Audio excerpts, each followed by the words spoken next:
Yeah. How to crack a planet in half or shatter it into asteroid-sized dust. How to crack a planet in half or shatter it to asteroid-sized dust. You're listening to UniquilibriuM, presented by Hakeem Ali Bokus Alexander on the Wisdom Map, Social Audio Inc. for UniquilibriuM. Today's focus is titled How to Crack a Planet in Half or Shatter It into Asteroid-Sized Dust. The first of this idea is not uniquely my own, and I'd like to add that first of all, I'm a science fiction communicator. So, kids, please don't try this at home. Because, well, you might just crack it in half or shatter it into asteroid-sized dust. This is science fiction, and science fiction only. And so, let's keep that in mind. How to crack a planet in half or shatter it into asteroid-sized dust. So, the original idea comes from a book called The Cosmic War. Modern Physics, I think, in ancient text. It's by a guy named Joseph P. Farrell. But more than that, there's also on my website under the, well, not my main website, but on my Spreaker podcasting account, under the show, which is called Solfeggio and the Seas, which interestingly was created 2 years ago. It's unbelievable how much time has gone by. There was a frequency that was very close to the frequency of the first solfeggio frequency, which is 174. And so I decided to put it in my Solfeggio and the Seas collection. And it is titled Experimental Audio Frequency May Be Useful in Combating COVID-19. It's 174.989 hertz. Alright. Now, the story behind, as far as I can remember from the Cosmic War, is this, and I'm embellishing a lot. Remember, I'm a science fiction communicator, so this is science fiction, right? Take it as you will. It's very interesting, and we have a lot of correlates to that. But before I get into that, I'm going to read you from the text that I had added to the frequency formula that I created on Solfeggio and the Seas, and the show notes that are added to it. So you can get some further background and understand what's happening here. Here we go. Info. In order to offer a tool for use in experimenting with non-invasive ways to complement the treatment of COVID-19, novel coronavirus, this ambient sound design frequency has been produced and is offered to any and all medical and scientific facilities and facilitators to employ experimentally where it is deemed appropriate. This is because the efficacy of the frequencies need to be verified, and the only way this can happen is if they are used to complement other medical treatments in the battle against COVID-19. Important note: I am not making any claims, medical or otherwise, as to the truth about the effectiveness of such a treatment. This is all speculation about a possibility based on very limited information available. What I do know is that at the very least, these ambient sounds have helped myself and others to relax, sleep, and enhance dream experiences. End note. Everything has a frequency at which they naturally vibrate. If we can tune into the frequency of something and focus on it long enough, we can cause that thing to break apart and be destroyed. In a similar application, Dr. Vaish from the Human Energy Research Center in New Delhi says, This sound therapy is completely harmless, drug-free, and does not have any side effects. There is a lot of physics involved in this technique. It is not a medical process. The sound waves will attack the virus and create resonance. The virus, which has a protein cell layer, starts vibrating and therefore the chemical bond breaks down. The virus cannot sustain beyond a certain energy level. And this was published on newindianexpress.com/JUL/slash/Delhi-based-institute-claims-2-cure-COVID-19-through-COVID-19-2-cosmic-sound-therapy-2165206.html. You know, I hardly noticed before that it says through cosmic sound therapy. I didn't realize they were calling it that in the NewIndianExpress.com article. All right, continuing. Back in 2008, Michael Sherber wrote in Live Science about the work of physicist Otto Sankey of Arizona State University, who said, "The capsid of a virus is something like the shell of a turtle. If the shell can be compromised by mechanical vibration, the virus can be inactivated. But this is such a new field, and there are so few experiments, that the science has not yet had sufficient time to prove itself. We remain hopeful, but remain skeptical at the same time." This was published on livescience.com/747-kill-viruses-shake-death.html. All right, that was 8 years ago. And so he said it has not yet had sufficient time to prove itself at that time. Well, that was in 2008. No, not 8 years ago. 2008 is 15 years ago. Forgive me. I was thinking about the 8. Continuing. Much earlier than that, American inventor Royal Raymond Rife thought he could kill diseases with vibration. But even though this seems to make a bit of sense, or a lot of sense, his claims have been rejected as effective medical treatments.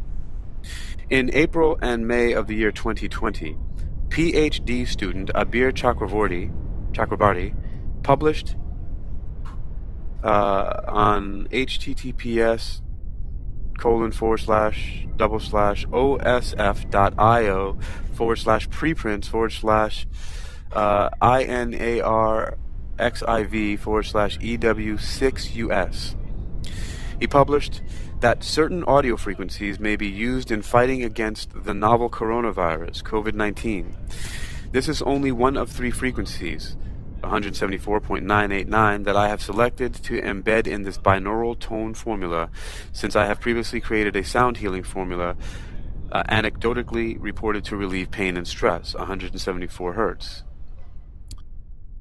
The other 2 frequencies that Chakravarty noted are 171.16 Hz, based on the length of the RNA of the SARS-CoV-2 novel coronavirus, which is 30 kilobases, and 1185.1313 Hz.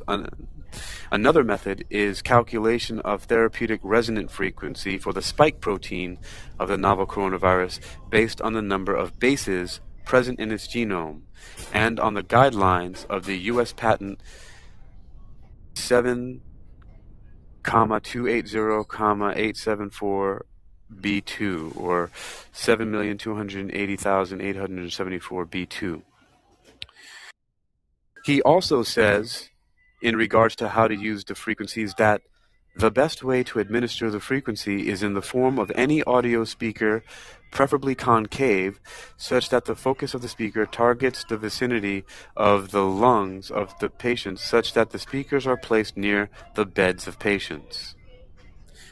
Related. Could ultrasound frequencies kill coronavirus? From March 18th, 2021, from healtheurope.eu/could-ultrasound-frequencies-kill-coronavirus/106754/. All right, and that's it. I said something about following it, I'll publish, blah, blah, blah, but I didn't publish shit, and I'm just not going to read that. But now, how to crack a planet in half or shatter it into asteroid-sized dust. That's what you came here for, you crazy bastards. So let's go there and let's terrorize the world. Let's hold the Earth hostage like Cobra Commander used to do in the G.I. Joe cartoons with his weather dominator weapons, right? And let's talk about how to crack it in half. We're going to smash the Earth. It's 433, which is a very interesting number for me. It's kind of sad, actually, but I'm not going to talk about that now. Instead, I'm going to talk about... It's actually the reason why I wanted to crack the planet in half. So here we go. How to crack a planet in half or shatter it into asteroid-sized dust. So, following along on the research that I just read, right? Has anyone ever heard of lithotripsy? Lithotripsy, anyone? Lithotripsy? Lithotripsy in the house? Anyone heard of lithotripsy? Have you heard of lithotripsy? Stella M? Janelle, have you heard of lithotripsy? What about you, Michael J. or Mars Aquarius? Mohammed Sheikh Salam, have you heard of it? Big Daddy 46, John Bush, Jennifer, Cecilia Grace, have you heard of lithotripsy? Anyone in the house heard of lithotripsy? Lithotripsy, anyone? No? You haven't? I'm glad you asked then. Let me tell you. Lithotripsy is a medical procedure that uses sound waves to do what? Well, have you heard of these things called kidney stones? Kidney stones, anyone? Kidney stones? Have you heard of kidney stones? Have you heard of kidney stones? Hey, you over there in the corner, have you heard of kidney stones? You? Have you heard of kidney stones? No, have you heard of kidney stones? Kidney stones? Kidney stones. Anyway, have you heard of kidney stones? Have you heard of kidney stones? No. All right. Well, yes. You heard. Yes, you've heard of kidney stones. Oh, almost everyone has heard of kidney stones. Why didn't you raise your hands then? Okay, you've all heard of kidney stones, and that it can be very painful to pass them when you pee, right, through your urethra and all that, right?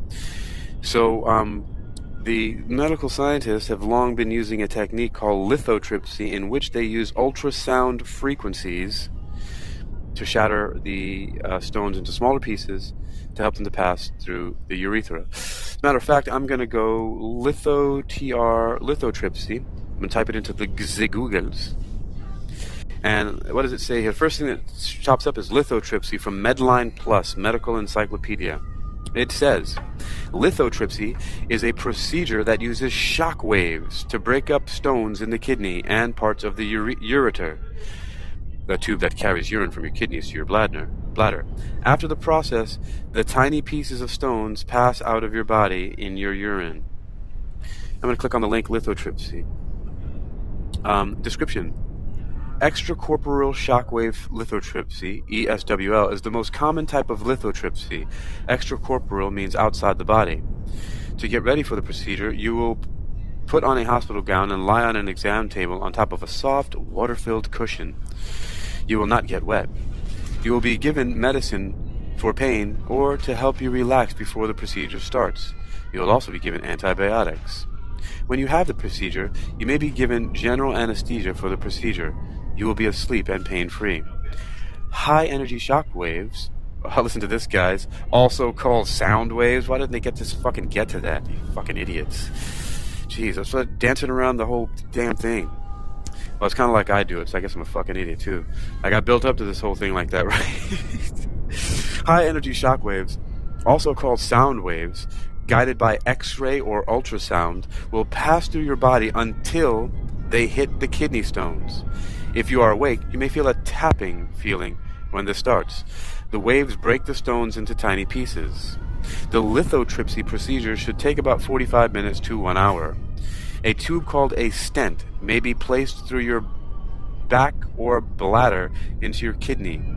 This tube will drain urine from your kidney until all the small pieces of stone pass out of your body. This may be done before or after your lithotripsy treatment. Click to keep reading. Why the procedure is performed. Lithotripsy is used to remove kidney stones that are causing bleeding, damage to your kidney, pain, urinary tract infections. Not all kidney stones can be removed using lithotripsy. The stone may also be removed with a tube, endoscope, inserted into the kidney through the small... Okay, I'm not reading all that. I'm not reading all the risks. Before the procedure, at the procedure, outlook, alternative names. Yeah, alternative names. Extracorporeal shockwave lithotripsy. shockwave lithotripsy, laser lithotripsy, percutaneous lithotripsy, endoscopic lithotripsy, ESWL, renal calculi lithotripsy. References: Bushinsky DA, nephrolithiasis. Alright, I'm not reading that anymore. Alright, well that's it. So now you've seen several places where frequency and or sound waves, or as it's also called shock waves, can be used to break some shit apart into smaller pieces, right? How to crack a planet in half or shatter it into asteroid-sized dust. Well, now let us go to the idea of the Fibonacci sequence. This is very important, folks. The Fibonacci sequence is very important.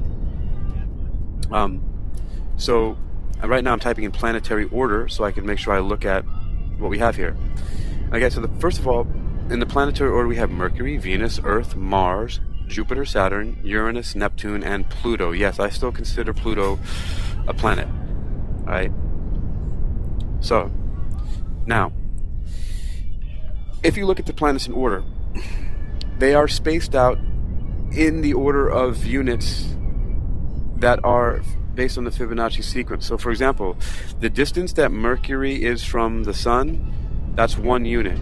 That same 1 unit is Venus from Mercury. So the Fibonacci sequence goes like this: 1, 1, 2, 3, 5, 8, 13, 21, 34, and so on, right? And that's adding the number previous to it. So 1, 1, right? 1 plus 1 is 2. But then you have 1 and 2 is 3. And then 2 and 3 is 5. 3 and 5 is 8. Right? 5 and 8 is 13. 8 and 13 is 21. 13 and 21 is 34, right? So you get that? So the planets are spaced in that order. However, you got Mercury 1, Venus 1, Earth 2, Mars 3, some planet that's supposed to be there 5, then Jupiter 8.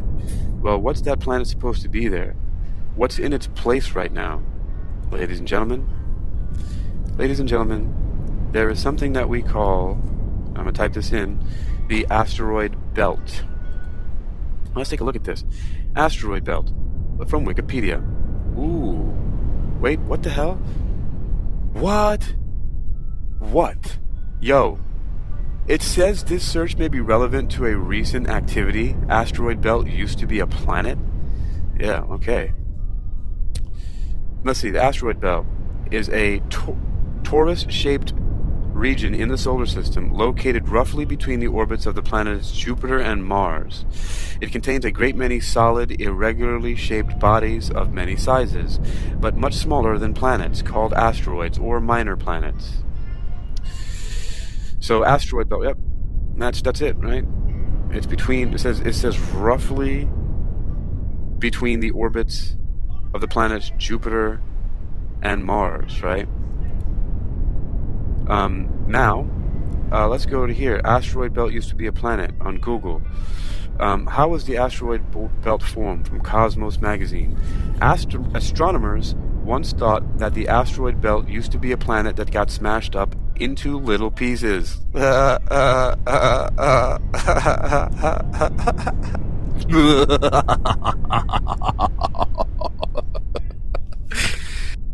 Astronomers once thought that the asteroid belt used to be a planet that got smashed up into little pieces. Then they say, but then we realized that there's not very much stuff in the asteroid belt. It's true that there are some big objects there, like Cirrus, which has 1/3 the mass of the entire asteroid belt. Right? Anyway, so need I read more? The asteroid belt, wreckage of a destroyed planet. Discover magazine. Let's see what Discover magazine says about it from January 28th. 2021. Wow, they're really just speculating on this now. That book from Joseph P. Farrell. Let me look up the date of that book actually now, because this is just last year. But I read that book in like the mid 90s or something like that. Let me see, or the late 90s. No, maybe was it late 90s or early 2000? Anyway, we'll see when we get the pull up the book, The Cosmic War. Yep, okay, here's what it's called. Here's the actual subtitle.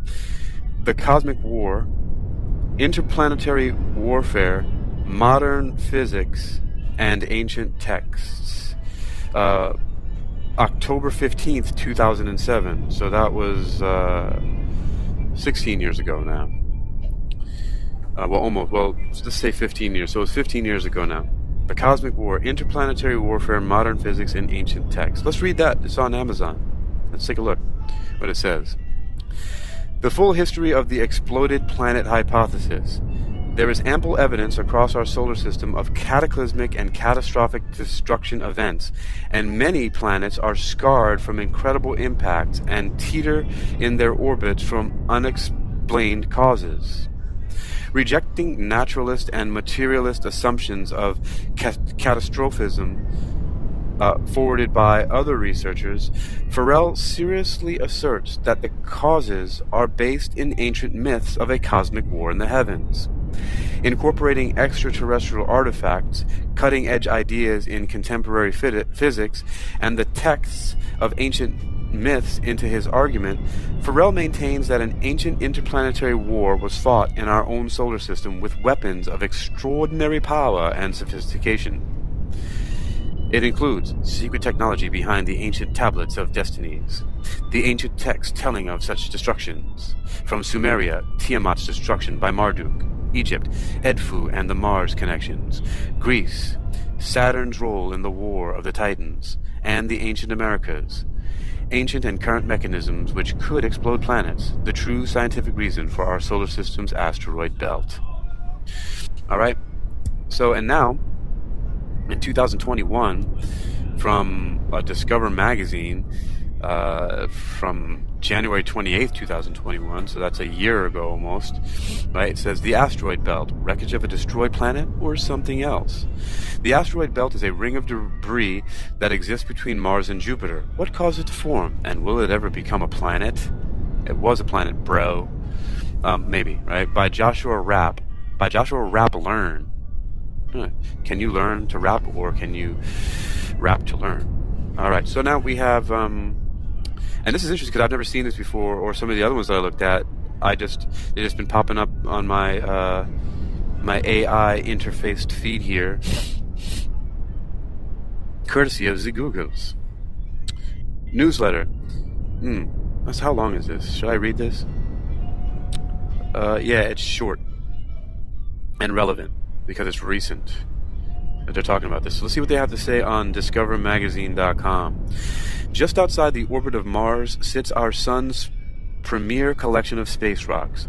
The asteroid belt has captivated the imaginations of science fiction authors and scientists alike, who have considered the possibilities of mining ore, water, and other material from the region to boost further space exploration. Also, on that note, I have a song. You can find it on YouTube. It's called Asteroid Mining under MC Narcissist.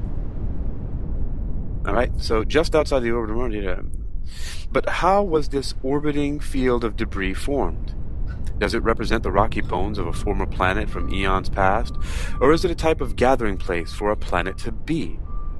Scientists have considered both responses as possibilities over the decades, but more recent theories contend that the vast ring of space rocks likely never was a whole planet, and is unlikely to be so in the relatively near galactic future. Why? There simply isn't enough material there. That is such a stupid thing to say, when, first of all, they're talking about Ceres is a planetoid, right? Like, it's the biggest object there, and it's a planetoid, so then how could you say that it can't possibly become a planet? Dude, and dudettes, and whatever else you identify with, listen, if it has enough stuff there to be a planetoid and an asteroid, right, and then the other pieces collect through it through accretion, right, meaning it starts to gravitationally pull a lot of other stuff in as they crash together and get stuck to it, and then because they become more massive by accumulating and aggregating together, then more creates more, then what's to say that it's not going to pull in more rocks? What's to say that it's not going to pull in the space junk from other places all over? You know, it's like, come on.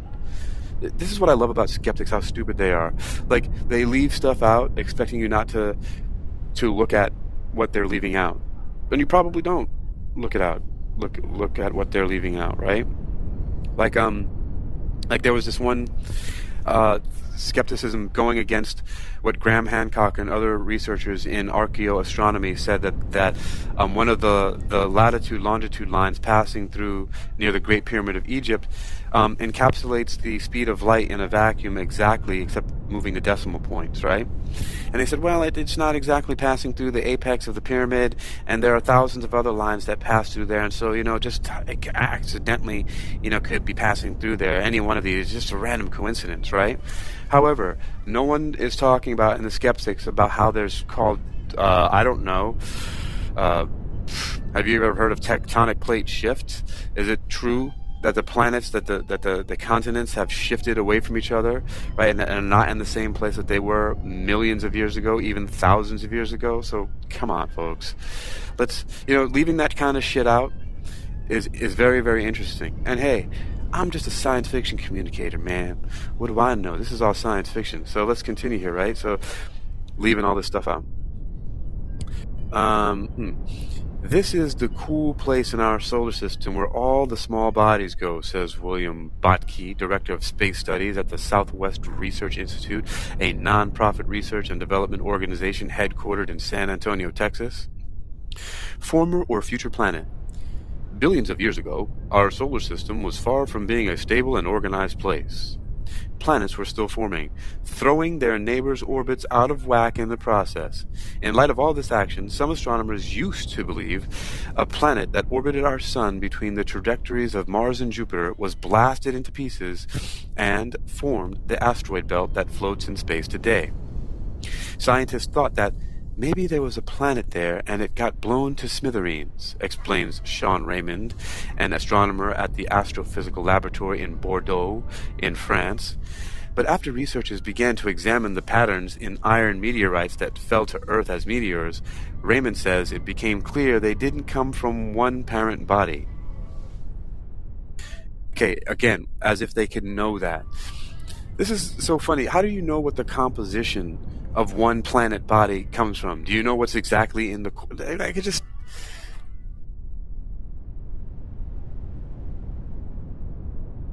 And look, I'm not for, the fact that it definitely was an exploded planet, but it sure is a cool hypothesis.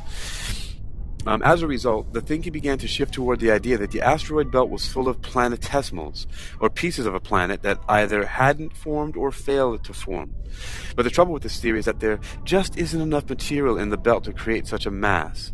Sirius is the single largest asteroid in the belt, roughly the size of Australia, with a mass nearly half that of all the material of the belt, according to Raymond. So 2 Australias? That's big enough. It's like tiny little crumbs, Raymond says. Cosmic leftovers. Just because the asteroid belt doesn't represent the leftovers of a former planet doesn't mean scientists have abandoned the idea entirely. The belt might have come from parts of other planets that still exist, or be part of a planetesimal, which is like a baby planet that never completely formed before being smashed apart. Okay, what I'd like to add there is that if you're exploding a planet, and with resonant frequency and things like that, parts of it will be completely vaporized into imperceptible dust. Okay, because of all the heat and friction and other forces that would cause that to happen. Why is that not being mentioned? That's one of the reasons that parts of it could have been vaporized. Yes, you can vaporize things with sound waves. It used to be kind of a simple story, but in recent years it's gotten increasingly more complicated as we learn more about planet formation, Botke says. Raymond says that these bits could have been left over from when Jupiter and Saturn were still forming. Later on, these planets may have migrated around the solar system until they eventually reach their present orbits. This would have resulted in a dynamic instability with chaotic orbits and gravitational forces. The solar system of today looks very different from the way it looked 4.5 billion years ago, Botke says. Pieces of different puzzles. We now know the asteroid belt doesn't contain material from a single source. Some of its components may have been derived from the general region of space it currently inhabits. Other material may have come from sources beyond the orbit of Jupiter, Botke says. Still, other asteroids may have arrived from the inner planet zone as bits of that broke off at some point. The moment The movements of planets during the solar system's early period of instability could have resulted in the gravities of Saturn and Jupiter sucking in some material while sending other asteroids careening into other planets or right out of our solar system entirely. Some researchers even believe that water-rich asteroids banged into Earth in this period, leading to the creation of the oceans we still have today. Raymond says a fraction of these rocks would have been sent off in the right trajectory and speed to join the asteroid belt. Also, what about the water content of the planet? Right? Not enough mass? Isn't water a great deal of the mass on the planet Earth? So, that planet gets hit, the water gets blasted off, maybe some of it goes to Mars, maybe some of it goes to Jupiter, maybe some of it goes to Earth. Right? So, there again, something not already talked about to account for some of the missing mass. Maybe it was a mainly water planet. Maybe fish people live there. Or maybe it was Earthlings that had to escape from there and went to Mars or whatever, right? This is science fiction communications. But it's ridiculous that these things aren't taken into account here, at least not in this article. In that context, let me read this again. Raymond says that a fraction of these rocks would have been sent off in the right trajectory and speed to join the asteroid belt. In that context, we sometimes call the asteroid belt the blood spatter of our solar system, he says. Whatever violence may have resulted in sending these bits and pieces to the asteroid belt, the reason they stay put is because Mars and Jupiter's orbits eventually stabilized. So if an asteroid manages to find its way there, it's likely not going anywhere, Botke says. According to Raymond, the solar system question that most astronomers are concerned with is how the planets formed. The composition of asteroids, their position, and their orbits continue to reveal clues about the distant past of the planets. Even though we care more about the planets than the asteroids in general, the asteroids are a really good place for a really good... I'm going to start that again. Even though we care more about the planets than the asteroids in general, the asteroids are a really good tool for trying to figure out what happened with the planets, Raymond says. They're a really key piece of evidence in that story. All right.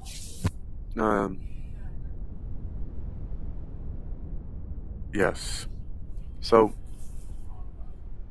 now regardless... Now the other thing is... hold on, let me type this into Google. I'm just going to type in Fibonacci planets and see if that's a good enough search.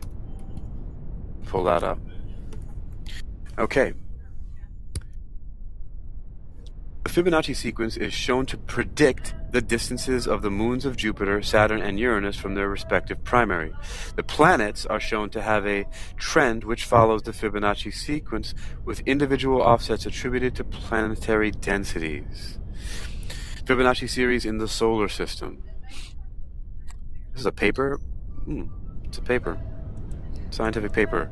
Fibonacci sequence series in the solar system by B.A. Reed, Captain, Canadian Armed Forces, U.S. Army Satellite Communications Agency, Fort Monmouth, New Jersey. Abstract.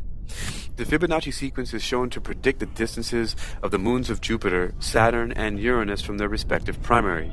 The planets are shown to have a trend which follows the Fibonacci series with individual offsets attributed to planetary densities. Introduction. Many series exist where successive terms are a function of previous terms. When this function is a linear combination, each term can be expressed as Zn equals the summation of n over j equals 1 to a j z n to j plus c, where a sub j is a weighting function acting upon each successive, and c is a constant. The Fibonacci series, which is of the form, is an excellent sample of this. Subsequently, however, modified Fibonacci series will be employed in the form 1, 2, 3, 5, but with again holding planet moons. All right, so this is a paper. This is a paper with a lot of math. I'm not going to read the equations here for you guys, but just know that the name of the paper is Fibonacci series in the solar system by B.A. Reed, or B.A. Red. I'm going to go with Reed. B.A. Reed because it's spelled R-E-A-D. He's a captain in the Canadian Armed Forces and the U.S. Army Satellite Communications Agency in Fort Monmouth, New Jersey. I don't see, when was this published? Let me scroll on to the bottom here. No, there's not. It's just more math. I don't know when that was published. But that's, fascinating in and of itself. Okay, so, and it's in some math website. So Fibonacci in space geometry, this is from Fibonacci.com. A remarkable discovery. All solar system periods fit, blah, blah, blah. That's from 2013. Appearance of phi, the golden ratio in the solar system. So there's all that, right? And so now finally, how to crack a planet in half or shatter it into asteroid-sized dust. Yes. How to do so. So here's what we went over so far. Let me recap. At first I started off by telling you about this title, and then I went into an article that I collected some information on about how resonance frequencies were used in science specifically to shatter to death viruses and diseases, and that physicists like Otto Stankley Stanky, is it Stankley or Stanky? He might be Stanky, but this, how these physicists and different people all around the world and medical organizations are looking how to use resonant frequencies to shatter different viruses and things like that to kill them. Also, then I mentioned lithotripsy, which is used in shock waves or sound waves to destroy kidney stones and break them into smaller pieces so they can be passed through the ureter, right? And then one thing I didn't mention is also how scientists have been using nanorobots or nanobots. Like, for example, they could take a sperm to deliver anti-cancer drugs or cancer chemotherapy drugs directly to the ovaries to treat ovarian cancer. And they would take real sperm and they would load into the head of the sperm doxorubicin or whatever it's called, which is a cancer chemotherapeutic. And once they reach the ovaries, they hit it with infrared frequency, again a frequency which works in very much the same way as sound frequencies, by the way. It's a waving oscillation that's able to hit the head of the sperm. What does it do? It'll break open the head and release the doxorubicin into the ovaries to treat chemotherapeutically the ovarian cancer. And so we can see how frequencies can break things apart and open things up. And so this is what I went through there, and then lithotripsy, and then I went to read about The Cosmic War by Joseph P. Farrell. And then we looked at some scientific articles that were speculating on whether the planet was destroyed to smithereens or not. And then I came through finally to the Fibonacci sequence. And the reason why I went to the Fibonacci sequence is to show that the planets have an order that's in the Fibonacci sequence, and in a place where a planet should be at position 8 is, and not the 8th planet, but position 8, meaning the Fibonacci sequence goes 1, 1, 2, 3, 5, 8, 13, 21, 34, right? And so at the position that should be 8 distance units from the Sun, which Mercury is 1 unit, Venus is 2 units, Earth is 3 units, Mars is 5 units. There should be a belt there that's 8 units, and then the next one, Jupiter, is 13 units, and so on and so forth, right? So now what happened? Well, I'm very, very vaguely paraphrasing Joseph P. Farrell and adding my own science fiction speculation, because, by the way, he didn't write a science fiction book. He wrote a research book about this. This is my science fiction communication. That there was an actual planet where, in that sequence, in the Fibonacci sequence, and that it's not there because of the inhabitants of Mars and the inhabitants of that planet, which we can call, I don't know, well, let's give it a name. Let's give it Niburamat for shits and giggles, right? Because it's like Nibiru and Tiamat. Well, in that place, let's just say the Martians hit it with a scalar resonance frequency weapon in the same way that an opera singer can focus her voice, his or her voice, onto a glass and shatter it by holding onto the frequency. Guess what just popped into my mind? X-Men, saving, whatever that song goes, right, from the cartoons. Well, remember in the X-Men movies, one of the ways that Magneto was going to kill all the humans? Well, through using Cerebro, he was going to focus in all of the frequency of all of the mutants. Because what happened? What did Professor X explain? When somebody says, why don't you just focus on him, more strongly if I wanted to kill him, right? So Magneto decided to rearrange Cerebro to focus on the frequency of humans, and as he focused on it, it would kill all of them by tuning into what? Their resonant frequency of the humans, the frequency of humans that is different distinctly from the mutants. Well, same way as so now we have all these examples from not only science fiction, but from science. We have it from the scalar resonance frequencies of shattering virus into pieces, from physicists who are studying this all over the world, from India, from the United States, and other places, right? And the Fibonacci sequence of where a planet should be. And then we have Joseph P. Farrell, who made some wild speculations, as I am, and that what would you have to do? How to crack a planet in half or shatter it into asteroid-sized dust. Very simply, find its frequency, tune into it, and hold that frequency on it. Just like in lithotripsy, right? Because they call them kidney stones. What are kidney stones made out of, right? They're oxalates. I think I remember from many, many years ago. Let's see. I'm going to put in oxalates and see if that's actually a word. Yep, oxalates. Foods high in oxalates, the effects of oxalic acid on your health. Oxalate is an anion with the formulation C2O4 2 negative. This is a dianion.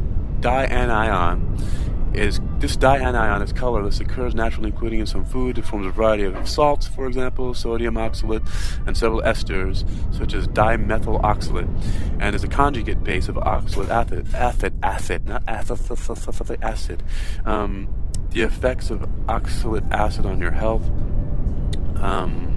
Good for health. You know what? Let me type in something more specific just to get to the freaking point here. Let me see. Oxalates. Kidney. Oh, kidney. K-I-D. Yep. Oxalates, kidney stones. What is calcium oxalate stone? Calcium oxalate stones are the most common type of kidney stones. Kidney stones are solid masses that form in the kidney when there are high levels of calcium, oxalate, cysteine, or phosphate, and too little liquid. Okay, so stones, right? Because look, we have calcium, which we know is a mineral, oxalate, cysteine, or phosphate, right? They're these minerals, stones, things that, rocks, planets are made out of. I want to rock and roll. All right. Okay.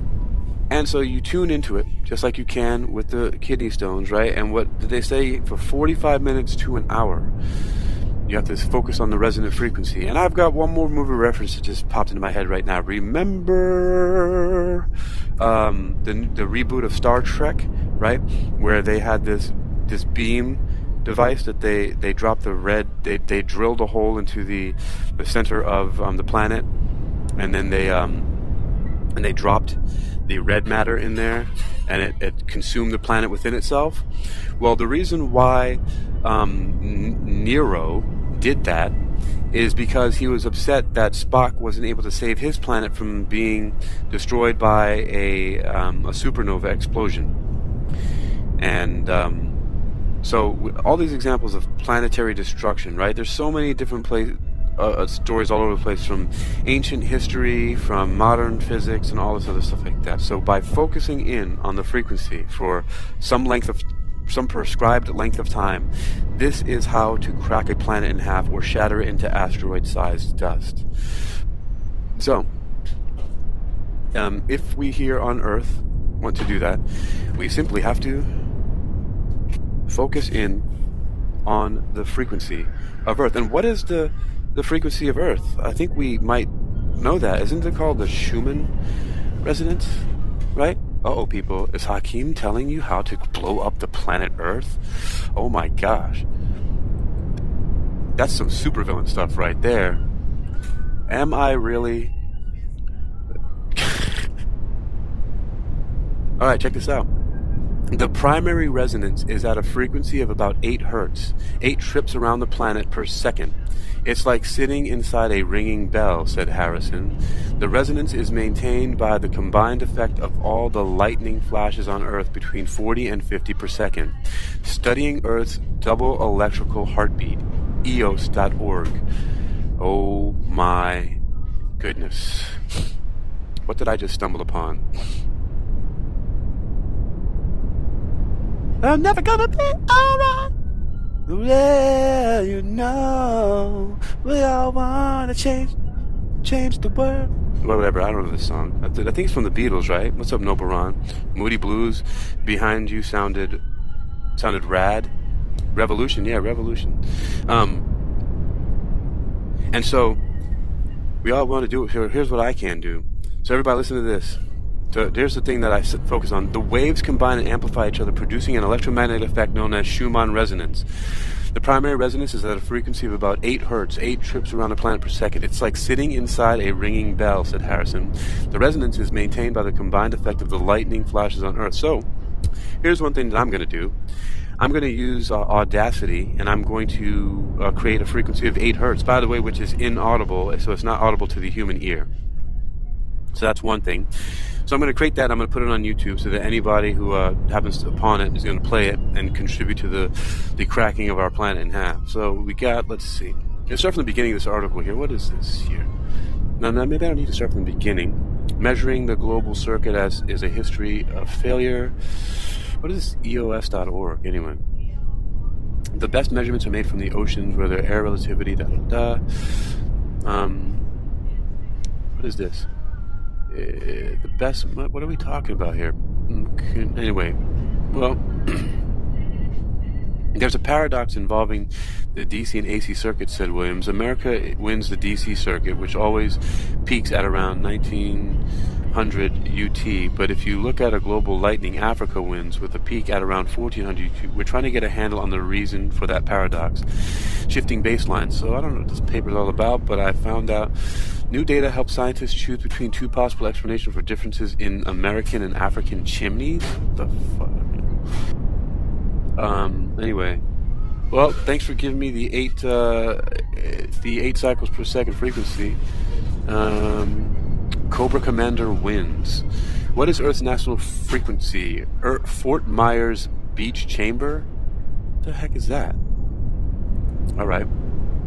Ooh, they're giving me another frequency. What is Earth's natural frequency? With the rise in EMF... Look, guys, you think I'm crazy? What did you think I was going to do here? I titled it How to Crack a Planet in Half or Shatter into Asteroid-Sized Dust. You think I'm not going to look up the frequencies? Alright. So, here we go. This is from fortmyersbeach.org. With the rise in EMF radiation, there hasn't been a way to bring Earth's 7.83 hertz heartbeat into your home until now. Every single day you're exposed to staggering amounts of electromagnetic frequency, EMF radiation. The same technology that we use so often is emitting more and more e-smog with each passing day. If you've done some research into the damaging... Okay, I don't care about all that conspiracy theory shit. That's hilarious what I just said, considering the title of this, right? But this is not a conspiracy theory, or is it? No, this is actually a conspiracy, because I'm talking about how to crack the planet in half. This is an actual conspiracy. Let's see. Okay. So, the Schumann frequency, consider this. Where do you feel your best? Hunched over in your office chair, working at your computer all day, or out in nature, relaxing and revitalizing? We figure you choose the second option, and that choice isn't just because you got a break from work while you're out in nature. You can thank Schumann frequency for that feeling of peace and calm you get when you leave the city. NASA calls it Earth's heartbeat.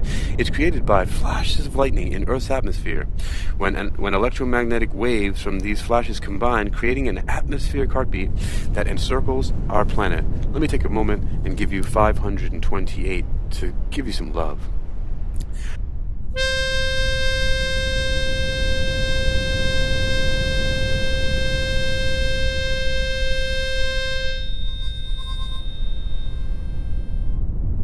What are you looking for?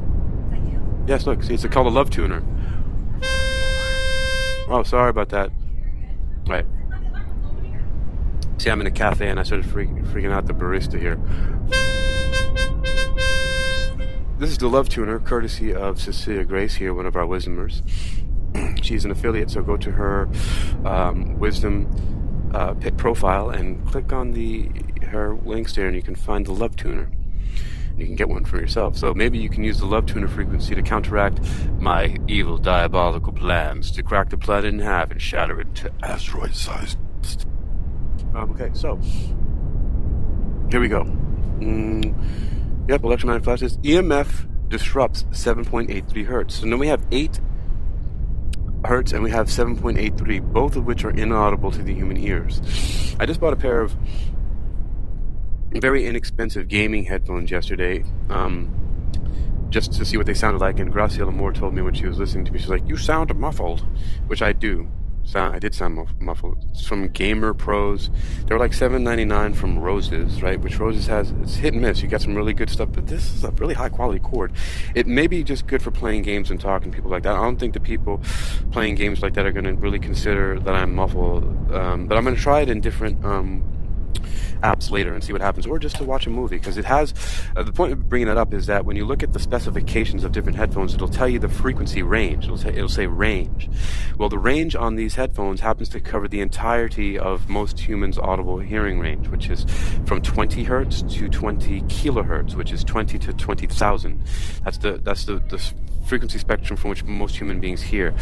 Mine starts to cut off around 21,000. I tested it. There's a test you can do online, which I don't remember where it is right now, but you can find it, how to test your hearing range online.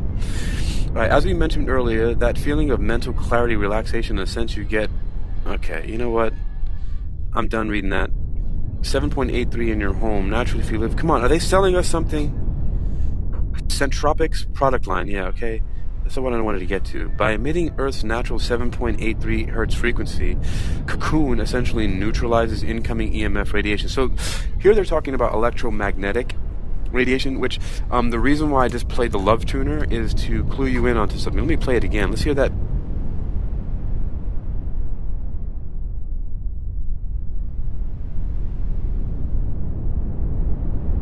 I just got a phone call. Hold on. Let me play that 528 frequency of love, and then I got to take that phone call.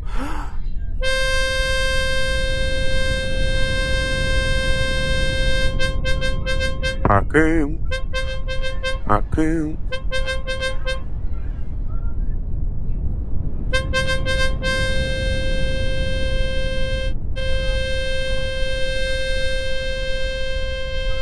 So the reason why I played that frequency is because that's a sound frequency, right?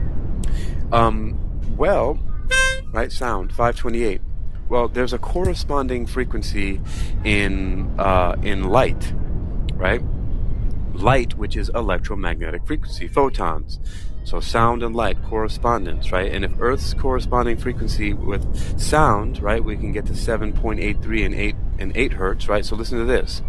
So the Love Tuner is set at the frequency of 528 hertz, or 528 cycles per second. Well, that same frequency, when transposed into photon frequencies, light frequencies, radio wave frequencies, electromagnetic frequencies, all those are the same thing. Light, photons, electromagnetic, right? Those are all the same. Radio, those are all the same thing. It's all light, all photons. Okay, so when you transpose that into photonic frequency, or light, when you transpose 528 cycles per second of sound, which is that Love Tuner frequency, that right? That sound of the Love Tuner. Right, that sound?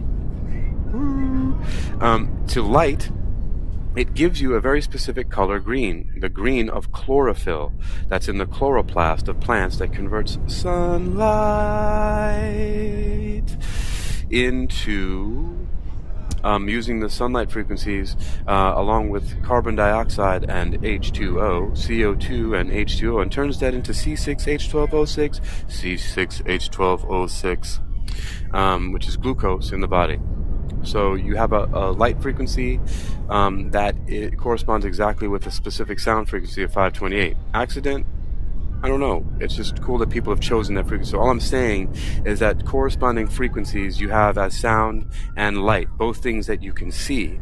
So how about something that you cannot see, which is 7.83 hertz, and then also something you cannot hear, which is 7.83 hertz of the Earth's frequency. So what if you tuned into that? What if I created a bunch of frequencies and planted them all over the Earth, right? And started letting people play them, right? And they're like, I don't hear anything. Or what if I just embedded it in a bunch of my binaural beats diabolically, so that people are listening to them thinking that they're listening to the love frequency, for example. By the way, check out my collection called Solfeggio and the Seas on Spreaker.com. So just search for Solfeggio and the Seas, and you can find all these frequencies from 174 all the way to 963, which are known as the solfeggio frequencies, which are known to have healing properties, reported by a bunch of people who are not medically trained, I think. They're mostly people, that are metaphysically inclined and new agey and all that kind of good stuff, right? Most of our brethren, right? Let me take a drink of this this matcha latte here, which is green also. But I don't think green like chlorophyll. And so you have this frequency and tune into it and focus on it. If we can get it loud, see, that's the other thing. You need amplification to get it loud enough, or to magnify it enough, because loud doesn't mean anything. You don't really hear it. You might hear the other things that it causes to resonate, like earthquakes and things like that. You might hear a rumbling when it starts to cause the planet to shake. But you won't hear the sound itself because that's too low for human hearing, but you can feel it. There are certain frequencies that you can feel that are pretty scary. I recorded one called Cricket Bomb, which you can find on YouTube, that when you listen to it, you have a feeling. You're like, oh, what is that? It's kind of sinister, but it's also kind of soothing. So anyway, they're talking about all that, selling the cocoon thing. All right, so here we go. Tuning into Earth's natural rhythm, brain world. Now let's see. The frequency circulates in a cavity bounded by Earth's surface and the ionosphere surrounding the Earth at a distance of about 60 miles. What are they talking about? Where's the frequency? I'm collecting frequency. Yep, 7.83 hertz. All right. There's another one. Up. 7.83. So everybody's talking about 7.83. So there we go. 7.83. New record. Schumann frequency peaked at... It's from December 9th, 2019 on Quora.agrohomeopathy. Oh, gosh. New record. Schumann frequency reached peak at 158 hertz. Discover this as huge, great opportunity for awakening, activating, boosting, and achieving a consistent level of your heart coherence. What the hell? 17th of March, 100 hertz. 17th of March, 2019, 110, 120, 150, 100. 4th of December, 2019, 158. What did they use to measure this? Source of data measurement, Space Observing System at sosrff.tsu.ru/new/shm.jpg. Summarizes and comments on the data. Disclosure News Italy. Podacti-povzema in Commentira. Disclosure News Italy. Alright, and they've got graphs and charts of it. Dependencies, amplitude, Schumann resonances. Very interesting. Alright. That's interesting.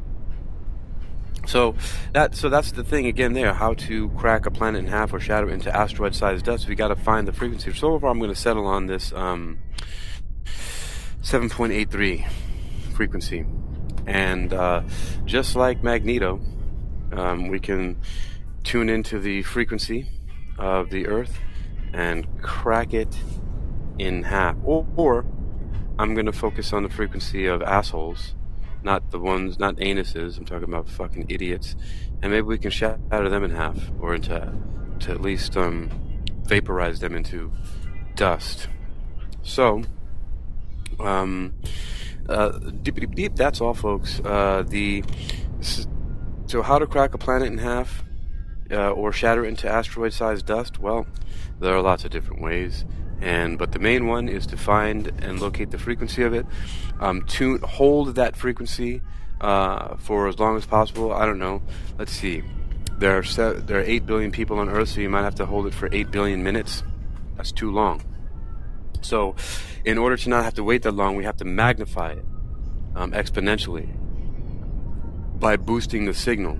And by boosting the signal as much as possible at 7.83, we can cause massive earthquakes and eventually cause the entire planet to crack in half. Or, if we boost the signal enough, to shatter it into asteroid-sized dust.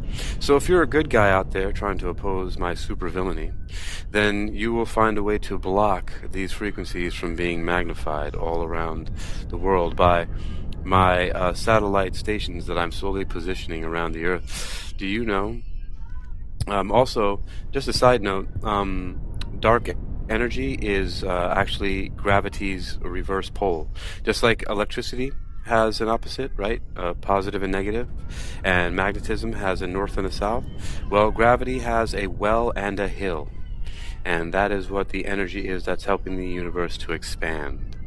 So, you've been listening to UniquilibriuM, presented by Mordecai, or Hakeem Ali Bokus Alexander, here on Wisdom Social Audio Inc., presented for UniquilibriuM, in association with UniquilibriuM.